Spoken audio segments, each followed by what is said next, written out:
एक स्वर में अपने माता पिता, इष्ट देव, गुरुदेव को प्रणाम करते हुए 3 बार ओम का उच्चारण करें।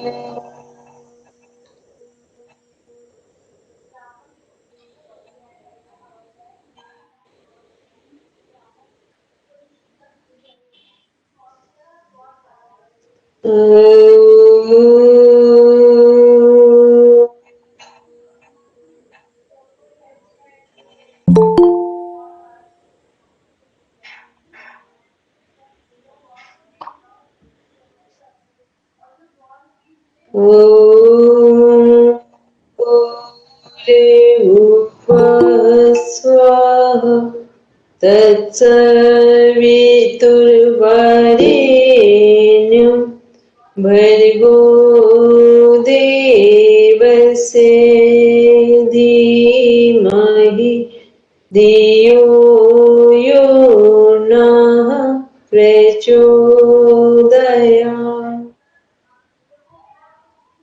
आंखें बंद रखेंगे, मन ही मन संकल्प को दोहराएंगे। हम आजीवन यम और नियम का पालन करेंगे, पूरे विश्व में योग की पताका फहराएंगे। हमारे संकल्प बल दृढ़ता और निर्भयता से भरे हुए हैं, जिनके माध्यम से सकारात्मक दिशा में सब कुछ किया जाना संभव है। इन्हीं भावों के साथ दोनों हथेलियों को आपस में रब करते हुए धीरे से अपनी आंखों पर रखेंगे। कोमलता के साथ अपनी आंखों को खोलेंगे।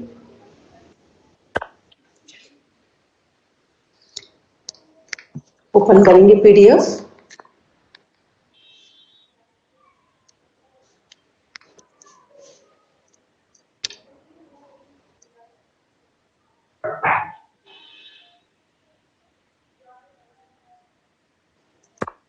पेज नंबर देखेंगे कौन सा है?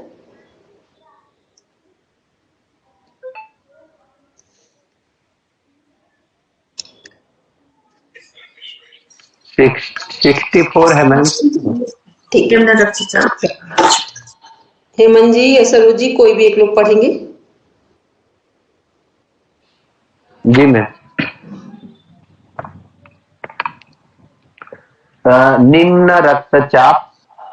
निम्न रक्तचाप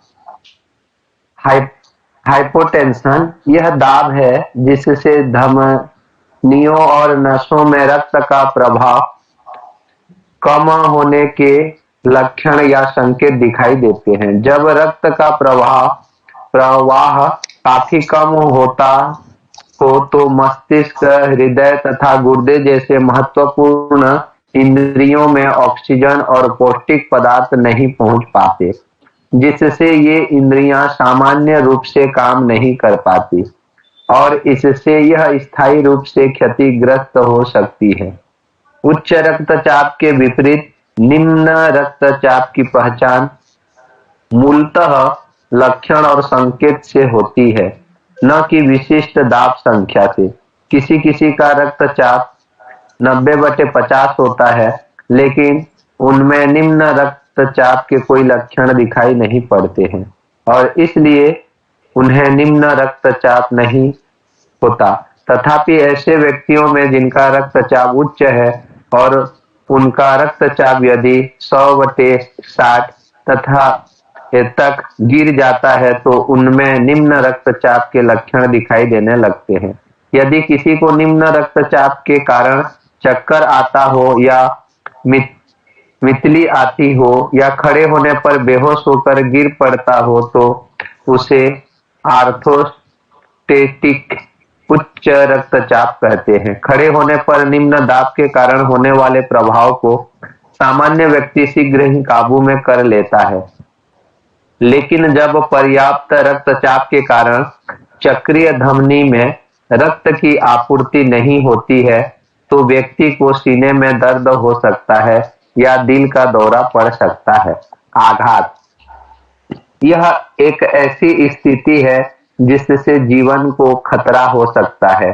निम्न रक्तचाप की स्थिति में गुर्दे, हृदय, फेफड़े तथा मस्तिष्क तेजी से खराब होने लगते हैं। थकान की वजह से चक्कर आना और अचानक से धुंधला दिखना लो ब्लड प्रेशर यानी निम्न रक्तचाप का कारण हो सकता है। इसलिए ऐसे लक्षणों को नजरअंदाज करने की जगह सतर्क होना जरूरी है। यह एक चिकित्सकीय स्थिति है जिसे मेडिकल भाषा में हाइपोटेंशन कहा जाता है। लो ब्लड प्रेशर की समस्या के दौरान धमनियों और नसों में रक्त का प्रवाह कम होने लगता है। यह स्थिति तब और गंभीर हो जाती है जब रक्त का प्रवाह काफी कम हो जाता है, जिस कारण शरीर के महत्वपूर्ण अंगों, खासकर मस्तिष्क तथा ऑक्सीजन और पौष्टिक पदार्थ नहीं पहुंच पाते हैं। नॉर्मल बीपी 90/60 mmHg से 20/80 mmHg के बीच रहता है, लेकिन निम्न रक्तचाप व लो बीपी की पहचान इसके लक्षण और संकेत से ही होती है। ऐसा इसलिए क्योंकि कुछ लोगों का बीपी 90/60 mmHg से कम रहता है, लेकिन उन्हें निम्न रक्तचाप के लक्षण नजर नहीं आते। हाँ, अगर किसी को निम्न रक्तचाप के कारण चक्कर आते हैं या कोई अन्य लक्षण नजर आता है तो फिर सावधान होने की जरूरत है। कारण निम्न रक्तचाप की समस्या के पीछे कई कारण होते हैं। इनमें मुख्य रूप से मानसिक तनाव, असुरक्षा का भाव, निर्जलीकरण जो रक्त की मात्रा को कम करता है, जरूरत से ज्यादा रक्तदान, आंतरिक रक्तस्राव, गहरी चोट जिससे रक्त का बहाव ज्यादा हो गया हो, गर्भावस्था, उच्च रक्तचाप की दवा, अवसाद की दवा, हृदय संबंधित रोग, संक्रमण, एलर्जी, नर्वस सिस्टम में डिसऑर्डर जैसे पार्किंसन रोग आदि शामिल हैं। लक्षण निम्न रक्तचाप होने पर शरीर को कई तरह के संकेत मिलते हैं, साथ ही कई लक्षण भी देखने को मिलते हैं। इनमें बैठने या लेटने पर सिर का चकराना, कमजोरी महसूस होना, आंखों के आगे धुंधलापन, थकान, बेहोशी, चक्कर आना, सीने में दर्द, सांस लेने में समस्या, अनियमित हृदय गति, 101 फ़ारेनहाइट से अधिक बुखार, सिर दर्द, गर्दन का अकड़ना, पीठ के ऊपरी हिस्से में तेज दर्द, खांसी के साथ थूक का आना, दस्त, उल्टी व एलर्जी आदि शामिल है। इलाज अगर किसी स्वस्थ व्यक्ति का रक्तचाप सामान्य से कुछ कम है और उनमें निम्न रक्तचाप के लक्षण भी नजर आए तो उसे उपचार की आवश्यकता नहीं होती। वहीं अगर निम्न रक्तचाप से पीड़ित व्यक्ति की बात करें तो उसका उपचार कारण व लक्षणों पर निर्भर करता है। यहाँ कुछ सामान्य उपचार बता रहे हैं। जब बैठने और लेटने पर रक्तचाप में गिरावट के लक्षण नजर आए तो फिर पैरों को हृदय के स्तर से ऊपर उठाए रखना चाहिए। वहीं अगर सदमे के कारण गंभीर रूप से रक्तचाप में गिरावट आई है तो यह मेडिकल इमरजेंसी है। ऐसे में नीडल आईवी के जरिए रक्त दिया जा सकता है। रक्तचाप को सामान्य करने और हृदय को मजबूत करने के लिए दवाएं भी दी जा सकती है। अगर एकदम से खड़े होने पर रक्तचाप कम होता है तो डॉक्टर अधिक तरल पदार्थ लेने की सलाह दे सकते हैं। वहीं अगर किसी दवा की वजह से ऐसा हो रहा है तो डॉक्टर दवाई को बदल सकते हैं। इसके अलावा कंप्रेस स्टोकिंग को पहना जा सकता है, इससे पैरों में रक्त के जमा नहीं होता।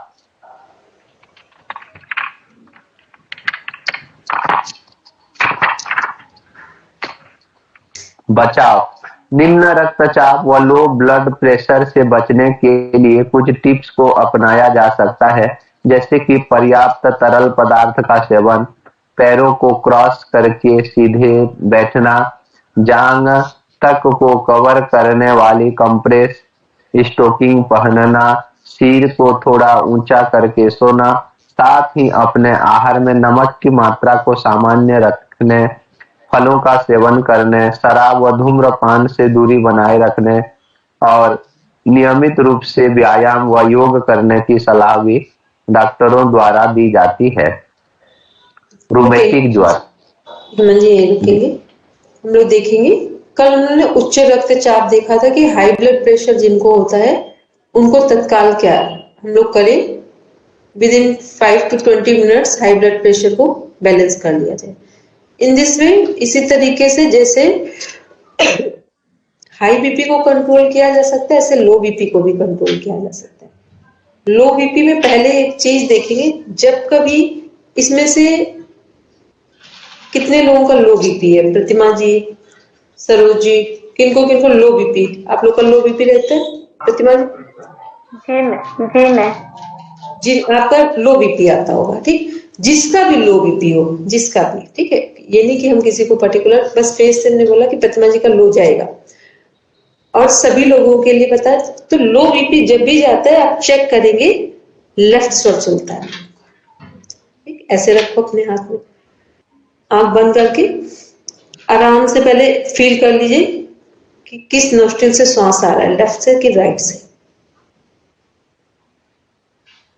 आंख बंद करेंगे तो फील कर पाएंगे, या तो जिनकी हैबिट है चेक करने की उन्हें कोई दिक्कत नहीं है। तो जब भी लो बीपी होता है या लगातार, तो लो बीपी जब भी होगा तो आप समझ लो आपका लेफ्ट स्वर चल रहा है, ठीक। तो पहली चीज क्या करनी है कि जब हमारे पास कोई साधन ना हो, कुछ भी ना हो, हम अकेले बैठे और लो बीपी हो, तो क्या करेंगे, लेफ्ट स्वर को बंद करेंगे, राइट से श्वास लेंगे, लेफ्ट से छोड़ देंगे, राइट से लेंगे, लेफ्ट से छोड़ देंगे, ठीक। थोड़ी देर में बीपी नॉर्मल आ जाएगा, ठीक। दूसरा क्या करना है, लेफ्ट साइड बाईं करवट, हाथ कान के नीचे रखकर लेट जाएंगे, तो भी राइट स्वर चलने लगेगा आपका, राइट नोस्ट्रिल से श्वास आने जाने लगेगी, ठीक। ये तो हो गया मतलब केवल अपने से, जब कुछ भी नहीं है, हमारे पास कोई साधन ना हो, हम अकेले हैं, तो यदि हमें ये बात याद है तो हम नॉर्मल कर सकते हैं। तीसरे नंबर पे क्या है, 20 मिनट्स के अंदर 20 to 30 पॉइंट तक अगर बीपी को नॉर्मल ले जाना हो विद इन 20 मिनट्स में, तो क्या करना है, एक साथ दो चीजें कर सकते हैं या थोड़ा आगे पीछे कर सकते हैं। जो कॉफी होती है, 1 चम्मच कॉफी को कम से कम 200 ग्राम पानी में बॉईल करेंगे। 1 चम्मच टीस्पून, जो सॉरी, जो जिससे हम लोग खाना खाते हैं उससे 1 चम्मच कॉफी पाउडर को 1 गिलास पानी में या 200 ग्राम पानी में बॉईल करना है, और उसी में 15 अच्छे सही साइज के मुनक्के ओपन करके उनके बीज निकाल के डाल देना है, एक साथ बॉईल करना। तो 200 ग्राम पानी जब 100 ग्राम बच जाए, उसको छान कर जिसका बीपी लो है उसको दे दो। मैम सॉरी, कॉफी के साथ और फिर क्या मिला है मैम? मुनक्के के बीज, मुनक्का होता है, कितने लोग जानते होंगे लगभग मुनक्का, सभी है ना, हाँ, मुनक्का जानते होंगे। इंग्लिश में बोलेंगे तो थोड़ा हो जाएगा। मुनक्के का तो हमें याद नहीं, द्राक्ष है। मुनक्के का इंग्लिश मीनिंग ब्लैक को क्या बोलते हैं, अभी हमको मुनक्के का इंग्लिश मीनिंग जस्ट नाउ याद नहीं है, ठीक है, क्योंकि अभी ऐसा कभी पढ़ा ही नहीं हम लोगों का। मुनक्के का याद नहीं, किशमिश का तो पता, मुनक्के का ब्लैक करके आता है, पर क्या है प्रॉपर नहीं पता हमको। मुनक्का, और उसको द्राक्ष भी बोला जाता है, ठीक। मैम कितने मुनक्के डाले? खाने नहीं है, बॉईल करने हैं उसी में, पानी में 15 ठीक ठीक साइज के 15 मुनक्के ले लीजिए, एक साथ बॉईल करिए, और पानी आधा रह जाए उसको छान कर जिसका बीपी लो है उसको दे दीजिए। इतना फास्ट बीपी को रिकवर करेगा कि आपको डॉक्टर के पास जाने से पहले आप अपनी कंडीशन को ठीक कर लेंगे, जाने की जरूरत भी नहीं पड़ेगी।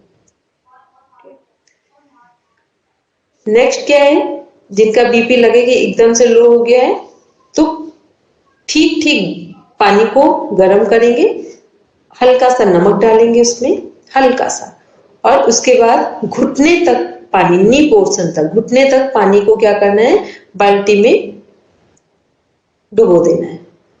ऐसे पानी में मतलब डालेंगे घुटने कि पानी हमारे घुटने तक आ जाए, नी पोर्शन तक आ जाए, इतना पानी बाल्टी के अंदर होना चाहिए। इसको केवल घड़ी के टाइम से 20 मिनट करना है। केवल 20 मिनट में ही, 20 मिनट्स में ही आपका बीपी नॉर्मल आ जाएगा।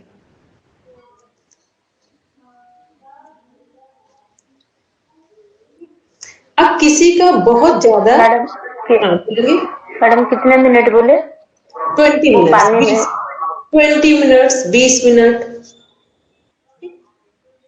अब एक चीज और ध्यान रखेंगे, अगर यदि कहीं से कोई आया है और बहुत ज्यादा स्वेटिंग हो गई है, शरीर से पसीना निकल गया है और बीपी लो हुआ है, तब क्या करेंगे? ये बिल्कुल हमेशा ध्यान रखें, मौसम कोई भी हो, अगर कोई बाहर से आया और बहुत पसीना निकला है, इस कारण वो उसका बीपी लो हुआ है, तो नमक, नींबू, चीनी का घोल बना के दे देंगे।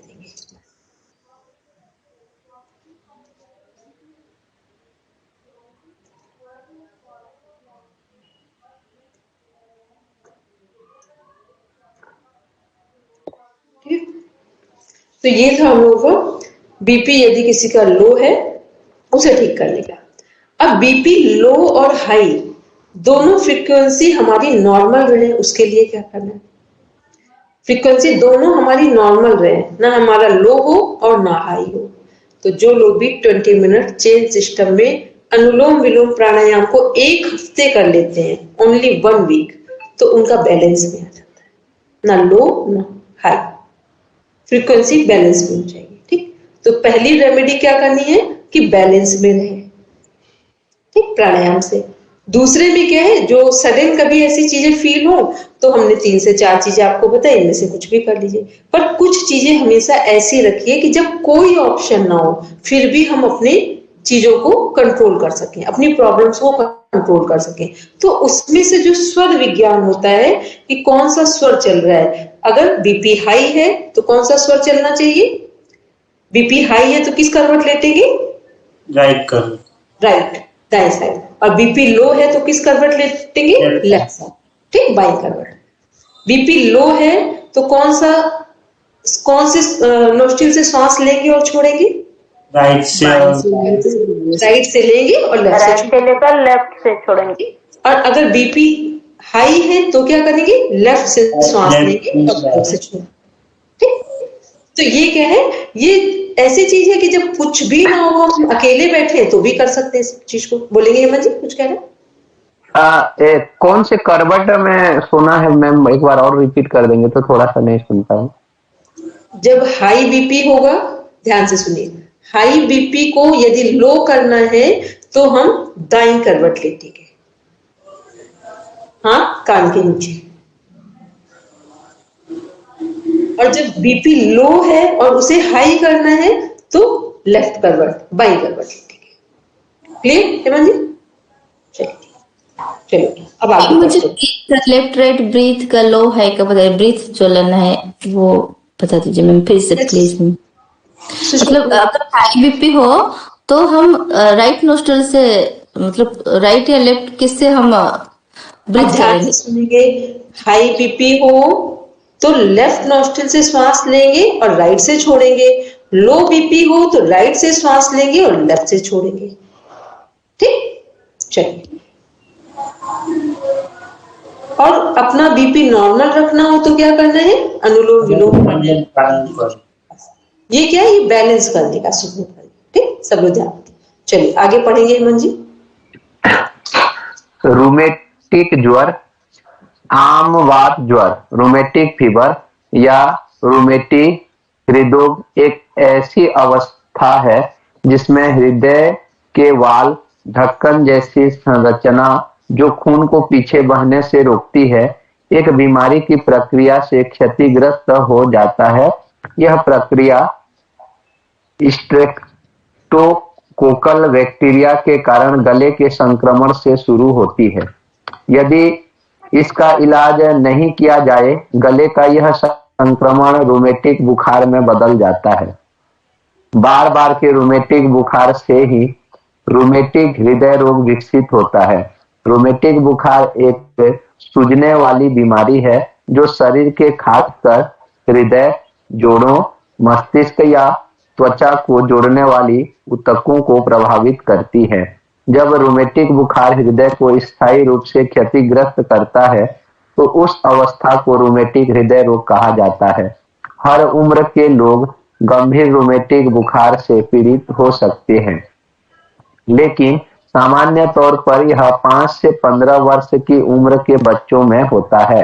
लक्षण: बुखार, सूजे हुए मुलायम, लाल और दर्द युक्त जोड़, खासकर घुटना, टखना, कोहनी या कलाई, सूजे हुए जोड़ों पर उभार या गांठ, हाथ, पैर या चेहरे की मांसपेशियों की अनियंत्रित गतिविधि, कमजोरी और सांस फूलना, वाल्व क्षतिग्रस्त होना। हृदय का एक क्षतिग्रस्त वाल्व या तो पूरी तरह बंद नहीं होती या पूरी तरह नहीं खुलता है। पहली स्थिति को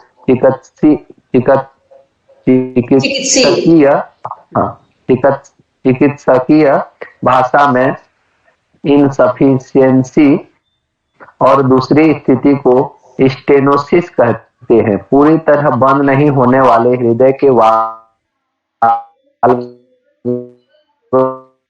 में खून गिर जाता है, जहां से उसे पंप, रिगर्जिटेशन या लीकेज कहते हैं।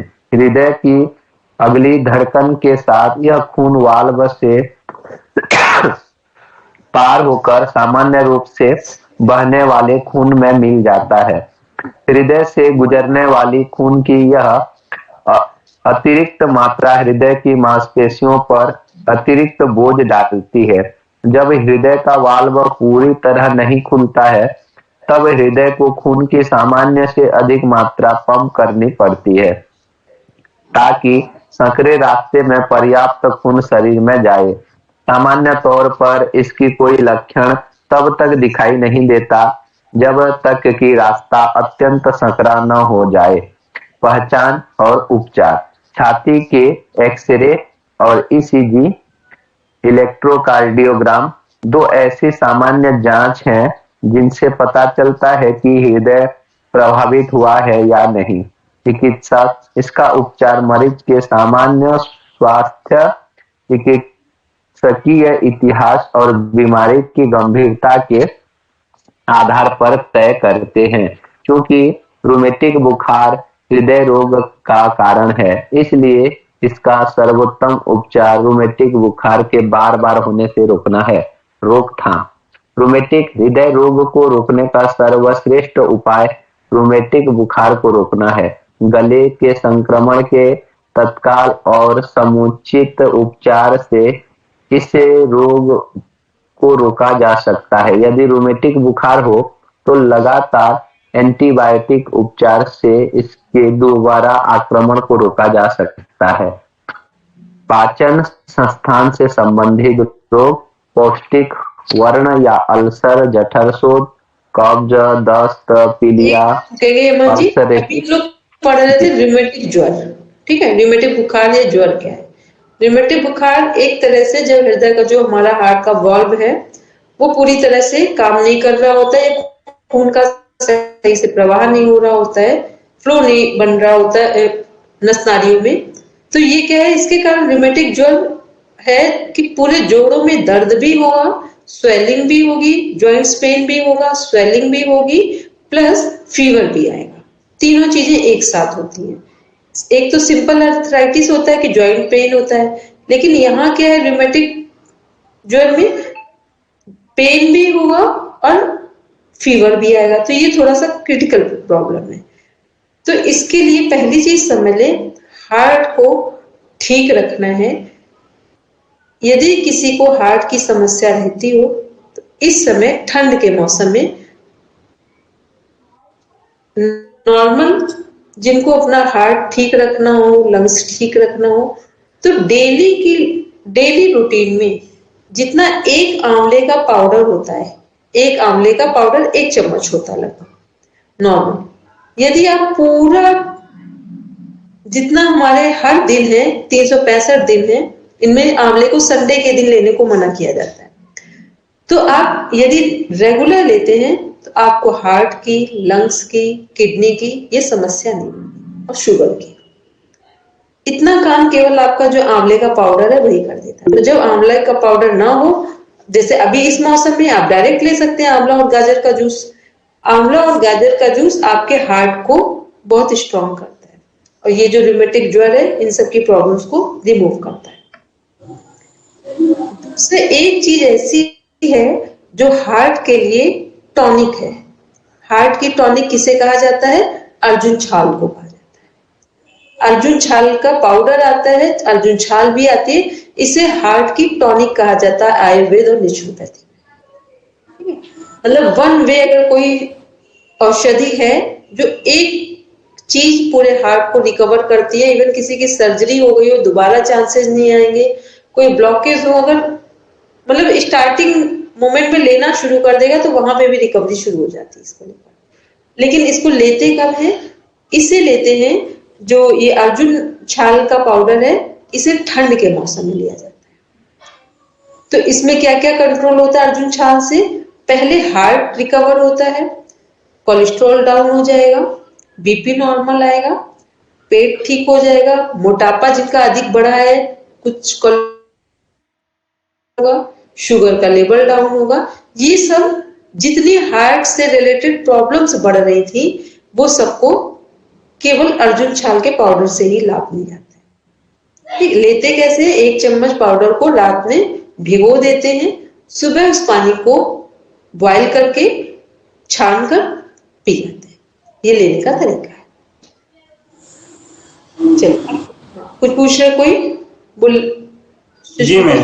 हाँ बोलेंगे, शिवम बोलेंगे। मैडम ये बोले जो आपने आंवला का बताया तो संडे का क्यों नहीं लिया जाता है? आप संडे को वो आंवला खट्टा होता है, कुछ ऐसा जो भी हो, अभी हम इसका प्रॉपर रीजन तो नहीं बता पाएंगे, बट संडे को जितना हम लोगों का आयुर्वेद है वहां पर लेने को मना किया जाता है कि संडे के दिन आंवला ना लें। ठीक, उसका प्रॉपर रीजन बताने में तो हमें लगता है थोड़ा सा टाइम लगेगा। कुछ उसकी जो तासीर है और जो आंवले का वृक्ष है, आंवला कल्प वृक्ष कहा जाता है। ठीक, कभी शायद आप लोग थोड़ा कुछ सुना होगा। आंवले के वृक्ष को क्या कहा जाता है? कल्प वृक्ष कहा जाता है। ठीक है, और कल्प वृक्ष में भगवान विष्णु का वास होता है। इससे रिलेटेड कुछ चीजें कनेक्ट होती हैं, इस वजह से संडे के दिन आंवले को लेने के लिए मना किया जाता है। बाकी जो लोग लेते हैं तो कोई ऐसी बात नहीं है, लेकिन जो आयुर्वेद में क्या है कि औषधियों को जब जिस समय जिन औषधियों को नहीं लेना चाहिए, जिनकी पूजा होती है, उन दिनों उन औषधियों को लेने के लिए मना किया जाता है। बस ये जैसे आपने बताया कि आंवला का पाउडर हम लोग लेते, पर जिसको कब्ज है तो वो ले सकते हैं कि नहीं? जो आंवला का पाउडर लेगा उसको कब्ज होगा ही नहीं, जिसको है तो होगा या नहीं होगा ये जानना था। जिसको कब्ज है उसका कब्ज ठीक हो जाएगा, और जिसको नहीं है उसको होगा नहीं। आंवला तो आपकी पूरी बॉडी की हीलिंग करता है। ठीक है, इसलिए और आंवला एक चीज अपने इसमें लिखिए सिलेबस में जाकर, मोस्ट इंपॉर्टेंट, पूरे जीवन काम आएगी। आंवला एक ऐसी औषधि है अपने इस ब्रह्मांड में जिसमें जो 6 रस होते हैं, 6 में से 5 रस आंवले में है। अब आप जितने भी समझदार लोग होंगे समझ गए होंगे कि आंवला कितना महत्वपूर्ण है हमारे स्वास्थ्य के लिए। 6 रस होते हैं, 6 रस में से एक नमक वाले रस को हटा दे, नमकीन को, बाकी 5 के 5 रस आंवले के अंदर है। इसलिए आंवला यूनिवर्स में श्रेष्ठ औषधियों में से एक माना जाता है। वात पित्त कफ तीनों का एक साथ संबंध करता है। चलिए अब पढ़ेंगे हेमंत जी आगे हम लोग। मैम मुझे पूछना था कि जो डेली हाँ सुशा बोलिए। हेलो। जो डेली बेसिस पे हम जो गाजर और आंवला जूस पियेंगे वो एक मतलब हेल्दी इंसान के मतलब पर्सन के लिए कितना लेंगे मैम? 200 ग्राम। अच्छा ठीक है। इसमें 2 बड़े आंवले और गाजर 250 ग्राम, इन सबको निकालेंगे, बस 200 ग्राम जूस निकलेगा। चलिए पढ़ेंगे हेमंत जी आगे। जी मैम। पाचन तंत्र के रोग में कब्ज, piles, anal fissure, irritable bowel syndrome, पेट में छाले, अल्सरेटिव कोलाइटिस, गर्ड या एसिड भाटा रोग, गाल स्टोन, सीलिएक रोग, क्रोन रोग आदि प्रमुख हैं।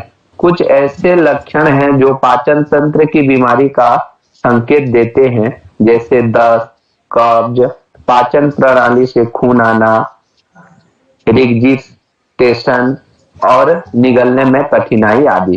पाचन तंत्र हमारे शरीर का एक ऐसा हिस्सा है जो हमारे द्वारा ग्रहण किए गए सभी खाद्य पदार्थों को पचाने का काम करता है। पाचन संबंधी एक गंभीर रोग है। यह ऐसी स्थिति है जिसमें पेट का एसिड वापस आपकी फूड पाइप एसोफेगस में प्रवाहित हो जाता है। यह एसिड फूड पाइप की लाइनिंग को नुकसान पहुंचा सकता है और पाचन तंत्र के रोग का कारण बन सकता है। विभिन्न लोगों को एसिड से उल्टा प्रवाह और सीने में जलन जैसी पाचन संबंधी समस्याओं का सामना करना पड़ता है। या आपकी फूड पाइप को नुकसान पहुंचे तो आपको पाचन तंत्र के रोग हो सकता है। पाचन तंत्र के रोग के प्रकार। पाचन संबंधी विभिन्न प्रकार के बीमारियों के समूह को डाइजेस्टिव डिसऑर्डर या पाचन रोग कहा जाता है। लीवर, पेट, पित्ताशय, पैनक्रियाटिस, छोटी आंत और कोलोन से जुड़ी समस्याओं को पाचन तंत्र के रोग के नाम से जाना जाता है।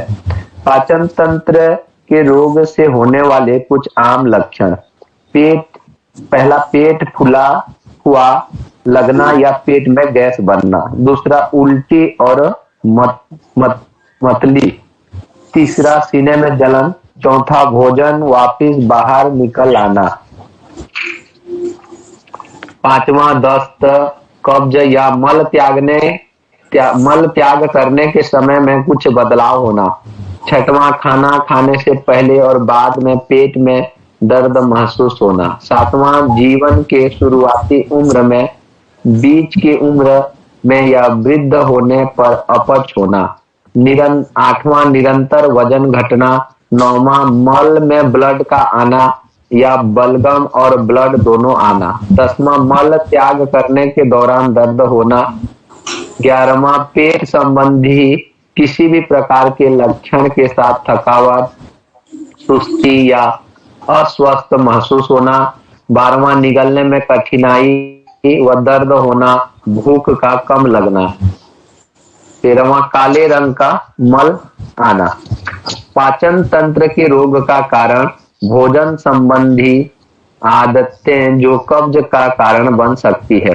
पहला, बहुत ज्यादा मीठा और फैटी फूड खाना। दूसरा, निम्न मात्रा में फाइबर वाले आहार का सेवन करना।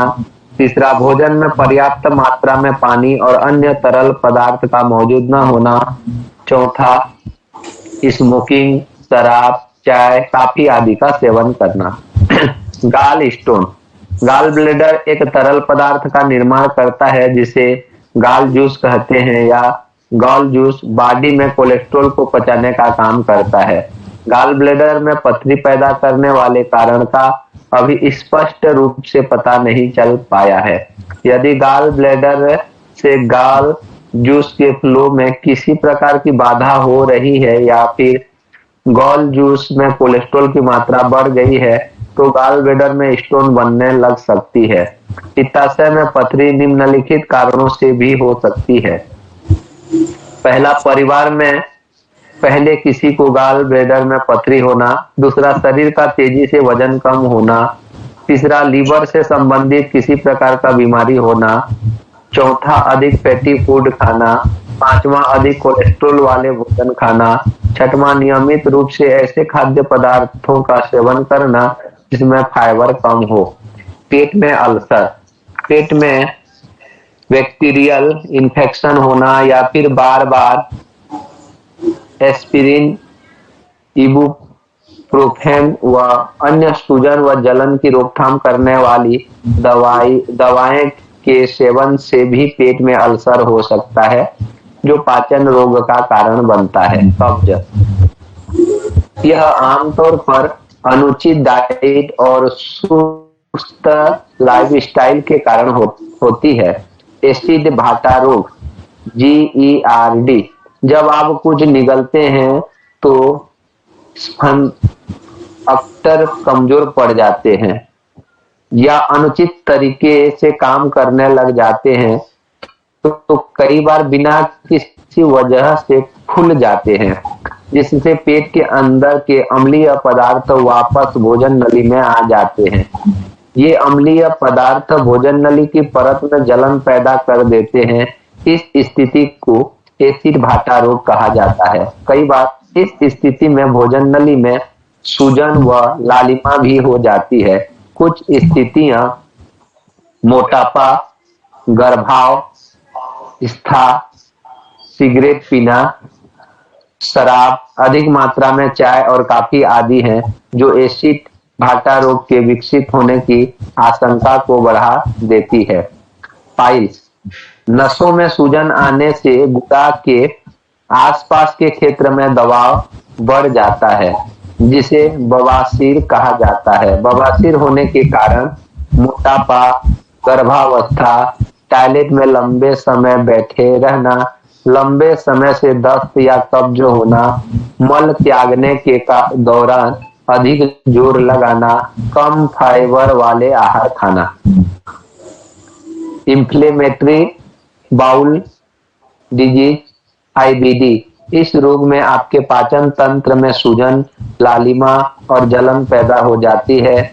अल्सरेटिव कोलाइटिस, क्रोन रोग, इम्यून सिस्टम से जुड़े विकार, जब आपकी प्रतिरक्षा प्रणाली शरीर के अंदर संक्रमण फैला रहे वायरस और बैक्टीरिया से लड़ती है, तो प्रतिरक्षा प्रणाली में कोई विकार होने पर वह पाचन तंत्र की स्वस्थ कोशिकाओं को भी नष्ट करने लग जाती है। इरिटेबल बाउल सिंड्रोम, जब मल त्याग करने के लिए मांसपेशियां पूरी तरह से संकुचित ना हो पाए, तो इस स्थिति को इरिटेबल बाउल सिंड्रोम कहा जाता है। अल्सर, जठर शोथ, कभी कभी गैस्ट्राइटिस से अल्सर की भी समस्या पैदा हो जाती है, जो पेट में कैंसर का जोखिम बढ़ा देता है। अगर पेट में सूजन की समस्या है तो दूध के साथ दही, चाय के साथ लहसुन और दूध के साथ मछली खाने से बिल्कुल दूर रहें। ज्यादा मसाले वाला खाना, चाय, कॉफी व शराब से परहेज करें। अगर यह बीमारी ज्यादा गंभीर हो जाती है तो पेट के अंदर खून बहने, ब्लीडिंग लगता है। इसके लक्षण सांस लेने में दिक्कत, बेहोशी, पसीना आना, छाती और पेट में दर्द, उल्टी में खून आना हो सकते हैं। अगर ऐसे लक्षण ज्यादा समय तक दिखाई दे तो डॉक्टर से जरूर संपर्क करें। कभी गैस्ट्राइटिस से अल्सर की भी समस्या पैदा हो जाती है, जो पेट में कैंसर का जोखिम बढ़ा देती है। इन खाद्य पदार्थों से करें परहेज, अवॉइड दिस फूड। अगर पेट में सूजन की समस्या है तो दूध के साथ दही, चाय के साथ लहसुन और दूध के साथ मछली खाने से बिल्कुल दूर रहें। ज्यादा मसाले वाला खाना, चाय, कॉफी व शराब से परहेज करें। साथ ही दिन में बिल्कुल न सोएं। भूख प्यास लगे तो कंट्रोल न करें। साथ ही पेशाब, मल त्याग बिना कंट्रोल किए करते रहें।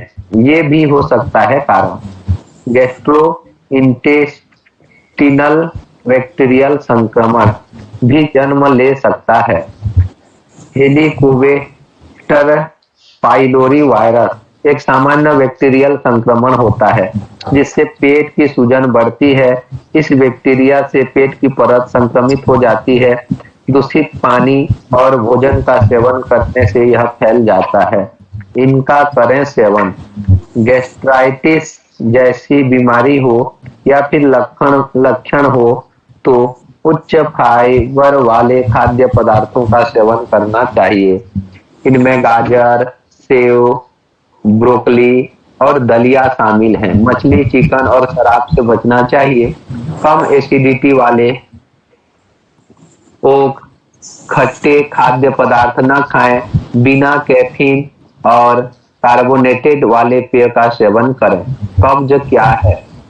कब्ज एक ऐसी स्थिति है जहां मल पाचन तंत्र के माध्यम से बहुत मुश्किल से या बहुत धीरे धीरे आगे बढ़ता है। बचपन की गंभीर बीमारियों जैसे कैंसर और रक्त विकारों के लिए कुछ इलाजों का एक सामान्य दुष्प्रभाव कब्ज है। आहार में बदलाव, अधिक तरल पदार्थ पीना और शारीरिक गतिविधि कब्ज को प्रबंधित करने में मदद कर सकती है। आपके बच्चों की देखभाल टीम भी मदद करने के लिए दवाइयों की सिफारिश कर सकती है। कब्ज की पहचान करना, सभी की मल विसर्जन की आदतें अलग अलग होती हैं, लेकिन आमतौर पर आपके बच्चे को सप्ताह में 3 या अधिक बार मल त्याग करना चाहिए। कब्ज के लक्षणों में शामिल हैं: पहला, प्रति सप्ताह 2 या उससे कम मल त्याग।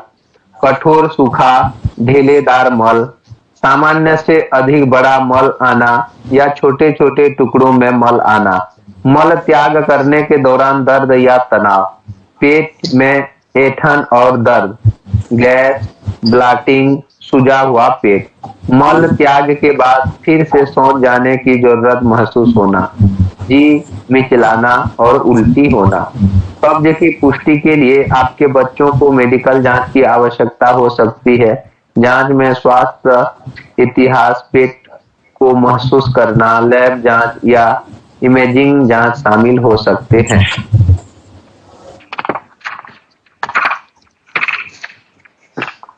सभी का मल विसर्जन की आदतें अलग अलग होती हैं, लेकिन आमतौर पर आपके बच्चे को सप्ताह में 3 या अधिक बार मल त्याग करना चाहिए। कब्ज के कारण, गंभीर बीमारियों वाले बच्चे में कई कारण से कब्ज की समस्या हो सकती है। कम फाइबर वाले आहार, भोजन सेवन में कमी, कम तरल पदार्थ का सेवन या पानी की कमी, शारीरिक गतिविधि न होना, ट्यूमर के कारण पेट या आंतों पर दबाव, अन्य चिकित्सीय स्थितियां जैसे मधुमेह, डायबिटीज, हाइपोपेरेथायराइडिज्म या अन्य बीमारी। कब्ज के लिए इलाज, हल्के कब्ज का इलाज आमतौर पर पहले आहार और जीवन शैली में बदलाव जैसे अधिक पानी पीने, अधिक फाइबर खाने और शारीरिक गतिविधि में वृद्धि के द्वारा किया जाता है। इलाज के अगले कदम में आमतौर पर मल विसर्जन के लिए दवाई दी जाती है। कब्ज के लिए दवाइयाँ, जुलाब ऐसी दवाइयाँ हैं जो कब्ज से राहत दिलाती है। आपका बच्चा उन्हें मुंह से ले सकता है, लेकिन आपके बच्चे का चिकित्सक एनिमा या मलाशय से संबंधित वर्ती भी लिख सकता है। कई जुलाब बिना प्रिस्क्रिप्शन के उपलब्ध हैं। अपने बच्चे को कोई भी दवाई देने से पहले देखभाल टीम से बात करें। कब्ज की समस्या से निपटने के लिए कुछ आहार बदलाव, जी मिचलाना, भूख में कमी और थकान। कैंसर के इलाज के दौरान रोगियों को पर्याप्त कैलोरी लेना और उच्च फाइबर खाद्य पदार्थ का सेवन करना कठिन बना सकती है। कब्ज की समस्या से निपटने में मदद के लिए कुछ आहार परिवर्तनों में ये शामिल हैं: उच्च फाइबर वाले खाद्य पदार्थ खाएं। इनमें खाद्य पदार्थों में फल, सब्जियां, साबुत अनाज, बीन्स और नट्स शामिल है। खूब पानी पिएं, नियमित भोजन करें, नाश्ते में गर्म पेय पदार्थ या गर्म दलिया लें। पीलिया क्या है? देखिए, हम लोगों ने पूरा सब पढ़ रहे हैं, क्या पाचन तंत्र पढ़ रहे हैं, डाइजेस्टिव सिस्टम, उससे संबंधित सभी लोग। तो जितनी भी चीजें पढ़ी हैं उनके कारण, लक्षण, टोटल की बात करें तो क्या करना है, हमें फाइबर वाली डाइट लेनी है। यदि फाइबर वाली डाइट लेते हैं जिसमें कैल्शियम और आयरन दोनों एक साथ हैं, डेली इस तरह की डाइट ले रहे हैं, आंवले को भोजन में शामिल कर रखा है, fruit diet, salad, fruit diet में जो सबसे सस्ते फ्रूट्स हो उनकी, सैलेड में जो रेशेदार सैलेड में सभी फाइबर, सब कुछ फाइबर और वाटर है वहां पर। इस तरह का यदि भोजन लेते हैं तो पाचन तंत्र से संबंधित एक भी रोग होने की संभावना है। अलग अलग आप 10 चीजों को डिफाइन करते जाइए और ओवरऑल एक बात पर आइए कि पाचन तंत्र के सभी रोगों को फाइबर, कैल्शियम, आयरन वाली डाइट लेने से पूरे पाचन तंत्र को हेल्दी रखा जा सकता है। दूसरा, पाचन तंत्र को ठीक रखने के लिए डाइट अच्छी हो। सेकेंड नंबर पे सोने और जगने का टाइम ठीक हो, क्योंकि हमारा जो पित्त से जो पित्ताशय से जो पित्त निकलता है उसकी टाइमिंग क्या है? 10 से 2 की। 10 से 2 की लीवर उस समय काम कर रहा होता है। जितना हम शांत होते हैं उतना वो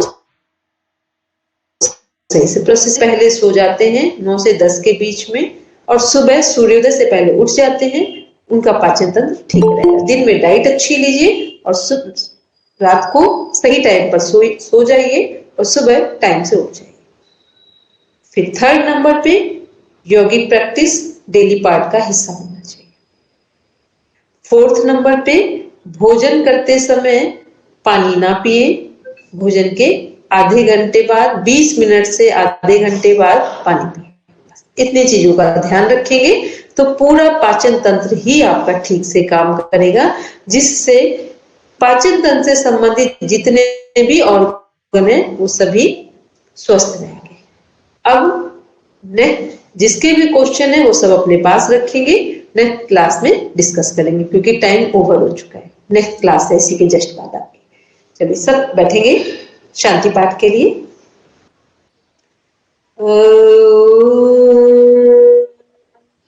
शांति शांति शांति। सर्वारिष्ठसु शान्तिर्भवतु। Now the palms